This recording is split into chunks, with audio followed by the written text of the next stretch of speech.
प्रधानमंत्री uniform civil code के नाम पर हिंदू सिविल कोड की बात करना चाह रहे हैं, उसको लाना चाह रहे हैं। जो भीमराव अंबेडकर ने कानून बनाए थे, जो पूरी एक कमेटी ने कानून बनाए थे, वो बिल्कुल गलत थे। आप उनको रिजेक्ट करो।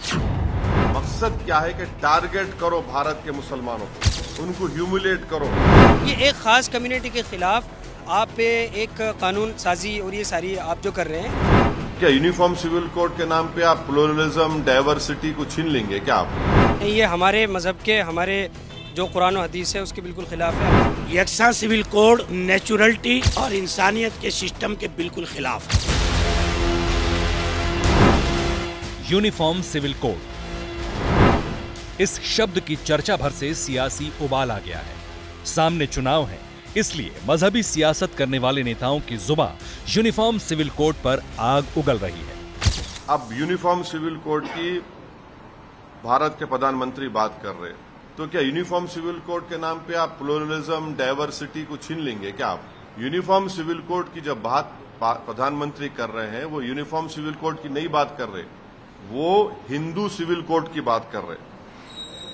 पूरे जो इस्लामिक रेफरेंसेस है प्रैक्टिसेस के, उसको वो इलीगल ट्रीट करेंगे और पूरे हिंदू प्रैक्टिसेस को प्रधानमंत्री अंडर द लॉ प्रोटेक्ट कर लेंगे। भावनाओं को भड़काकर अपना सियासी कद बड़ा करने की चाह रखने वाले नेता यूनिफॉर्म सिविल कोड को मजहब में दखल बता रहे हैं। उसी यूनिफॉर्म सिविल कोड पर देश का आम मुसलमान क्या सोचता है? मुस्लिम धर्मगुरु यूनिफॉर्म सिविल कोड पर क्या राय रखते हैं? क्या वाकई देश का मुसलमान यूनिफॉर्म सिविल कोड का विरोधी है? ये जानने के लिए एबीपी न्यूज की टीम पहुंची मुस्लिम शिक्षा के सबसे बड़े केंद्र दारुल उलूम देवबंद। हम इस समय देवबंद में मौजूद हैं और इस्लामिक शिक्षा के सबसे बड़े मरकज दारुल उलूम देवबंद यूनिवर्सिटी के सामने हैं। हम यहाँ इसलिए आए हैं ताकि ये जान सकें कि लोगों की कॉमन सिविल कोड को लेकर के क्या राय है। कॉमन सिविल कोड की आहट के साथ ही जो सियासत शुरू हुई है, उस पर हम यहाँ के बड़े विद्वानों, मौलानाओं, मुफ्तियों और आम लोगों से, महिलाओं से बात करेंगे।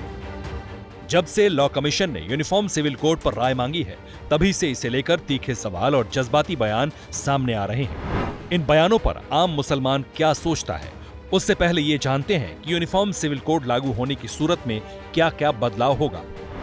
यूनिफॉर्म सिविल कोड लागू हुआ तो हर जाति धर्म के लिए एक जैसा कानून होगा। विवाह तलाक के लिए एक कानून होगा। बच्चा गोद लेने, जमीन जायदाद पर एक कानून होगा। यानी कुछ मामलों में अब तक अलग अलग धर्मों के लिए अलग अलग कानून लागू थे, वो अब नहीं लागू होंगे। कानून की नजरों में ये बराबरी वाली बात चंद लोगों को पसंद नहीं आ रही। नहीं, लड़कियों की शादी की उम्र जो है वो आप कानून के एतबार से, जैसे कॉन्स्टिट्यूशन है हमारा, उसके एतबार से आप शादियां करवाएं, इसमें क्या प्रॉब्लम है? एजुकेशन ठीक है, हम एजुकेशन के खिलाफ नहीं है, आप एजुकेट करें, लेकिन जो को एजुकेशन है उससे आपको पता है कितना फसाद खड़ा होता है। हमारे मजहब का कल्चर है कि हम 18 से 17, 18, 19 के बाद फौरन शादी कर दें, तो ये हमारा कल्चर है। Let us leave. जिस मुद्दे पर आप कह सकते हैं कि हम तलाक देते हैं, इस मुद्दे पे, उसी मुद्दे पर पत्नी को भी अधिकार होगा कि वो भी तलाक दे सके। ये सही है? नहीं, ये हमारे मजहब के, हमारे जो कुरान और हदीस है उसके बिल्कुल खिलाफ है। तो बहुविवाह पर रोक लग जाएगी, इस पर आप क्या कहेंगे? सिर्फ एक शादी कर सकेगा, चाहे हिंदू हो चाहे मुसलमान। ये वैसे इस्लाम के अगेंस्ट है, इस्लाम के मुताबिक नहीं, इस्लाम इसका कायल नहीं है। 4 शादी तक की इजाज़त दी है। आप ये बता दीजिए कि जो भीमराव अंबेडकर ने कानून बनाए थे, जो पूरी एक कमेटी ने कानून बनाए थे, वो बिल्कुल गलत थे। आप उनको रिजेक्ट करो। दारुल उलूम देवबंद मजहबी शिक्षा का केंद्र है, लिहाजा यहाँ पढ़ने वाले तालिब यानी छात्रों की सोच भी मजहब से प्रभावित है। इसलिए यूनिफॉर्म सिविल कोड पर ये सवाल तो संविधान के हवाले से पूछ रहे हैं, लेकिन इन सवालों के पीछे तर्क मजहब वाला काम कर रहा है। दरअसल अब तक देश में हिंदू, मुस्लिम, ईसाई, पारसी धर्मों के लिए कुछ मामलों में अलग अलग कानून हैं। हिंदू, सिख, बौद्ध, जैन धर्मों पर हिंदू सिविल लॉ लागू होता है। मुसलमानों पर मुस्लिम पर्सनल लॉ लागू होता है।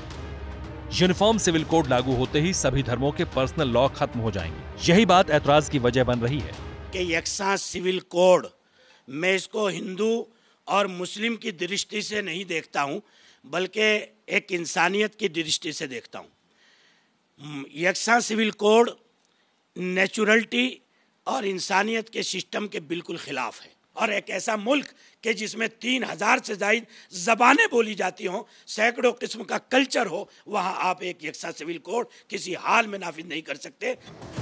गोवा में यूनिफॉर्म सिविल कोड 1960 से लागू है। उत्तराखंड जैसे राज्यों में भी यूनिफॉर्म सिविल कोड बनाने की प्रक्रिया चल रही है। उत्तराखंड में जो यूनिफॉर्म सिविल कोड बन रहा है उसमें बहुविवाह पर रोक का प्रस्ताव है, लड़कियों की शादी की उम्र तय करने का प्रस्ताव है, शादी का रजिस्ट्रेशन जरूरी करने का प्रस्ताव है। ये प्रस्ताव महिलाओं को सशक्त करने और उन्हें कानूनी तौर पर मजबूत करने के लिए हैं, लेकिन धर्मगुरु इन प्रस्तावों को मजहब में दखल बता रहे हैं। गवर्नमेंट अगर ये समझती है कि लड़कियों की एज बढ़ाने से उनकी जो सोशल कंडीशन है वो अपग्रेड हो सकती है, तो मैं समझता हूँ कि वी वेलकम दैट वन, हमें इसमें कोई एतराज़ नहीं है। बहुत अच्छा है, ग्रेजुएट बनाइए, इस्लाम तालीम से मना नहीं करता, लेकिन हालात इतने नाजुक हैं और सोशल मीडिया और हमारे व्हाट्सएप और फेसबुक और इस वक्त में जो बेहयाई गड्ढे हैं उन्हें हमें अंदर से इतना बेहया बना दिया है कि जितना आप इसे ताखीर में लाएंगे इतनी ही बिगाड़, इतनी ही बुराइयां और इतनी ही बेहयाइयां हमारे घरों में जन्म लेंगी। विवाद के मुद्दे सिर्फ इतने ही नहीं हैं। दरअसल यूनिफॉर्म सिविल कोड की बात होती है तो बात जनसंख्या नियंत्रण को लेकर कानून बनाने की भी होती है। बात हलाला और इद्दत को पूरी तरह खत्म करने की भी होती है। कानून के नाम पर सदियों पुरानी परंपराओं ने महिलाओं को गुलामी की बेड़ियों में जकड़ा है, उन्हें कमजोर किया है, लेकिन मौलाना मजहब के नाम पर इसका विरोध करते नजर आते हैं। जनसंख्या नियंत्रण की बात की जाएगी और एक नंबर तय कर दिया जाएगा कि चाहे हिंदू हो या मुसलमान, इतने बच्चों से ज़्यादा बच्चे नहीं पैदा कर सकते हैं, वो चाहे 1 की संख्या हो, 2 की संख्या हो या कोई और संख्या हो। तो इस पर क्या प्रतिक्रिया है? आज की जो जनरेशन है उसमें आप देखें 2-3, यानी कि इंसान ने खुद अडॉप्ट कर लिया इन चीज़ों को। तो मैं समझता हूँ कि इसके अंदर कानून बनाने की ज़रूरत नहीं है, बल्कि इसको जो है ना आपको सिर्फ क्या करने की ज़रूरत है कि आप लोगों को इसके लिए मोटिवेट करें, हाँ अवेयर करें, बस मैं ये समझता हूँ। ये नियम बनाया गया जा रहा है कि हलाला और इद्दत पर रोक लगेगी। हलाले को इस्लाम ने औरतों की कमजोरी बनाकर इस्तेमाल नहीं किया, बल्कि औरतों की इज्जत के लिए इस्तेमाल किया। एक औरत के साथ हलाला हो और दूसरे मर्दों को तलाक देने की जुर्रत ना हो और समाज में तलाक का रिवाज ना पड़े। मयारी मर्द है, उसके लिए ये बहुत बड़ी गाली वाला लफ्ज़ है, उसके लिए ये गाली है अगर वो समझने वाला है।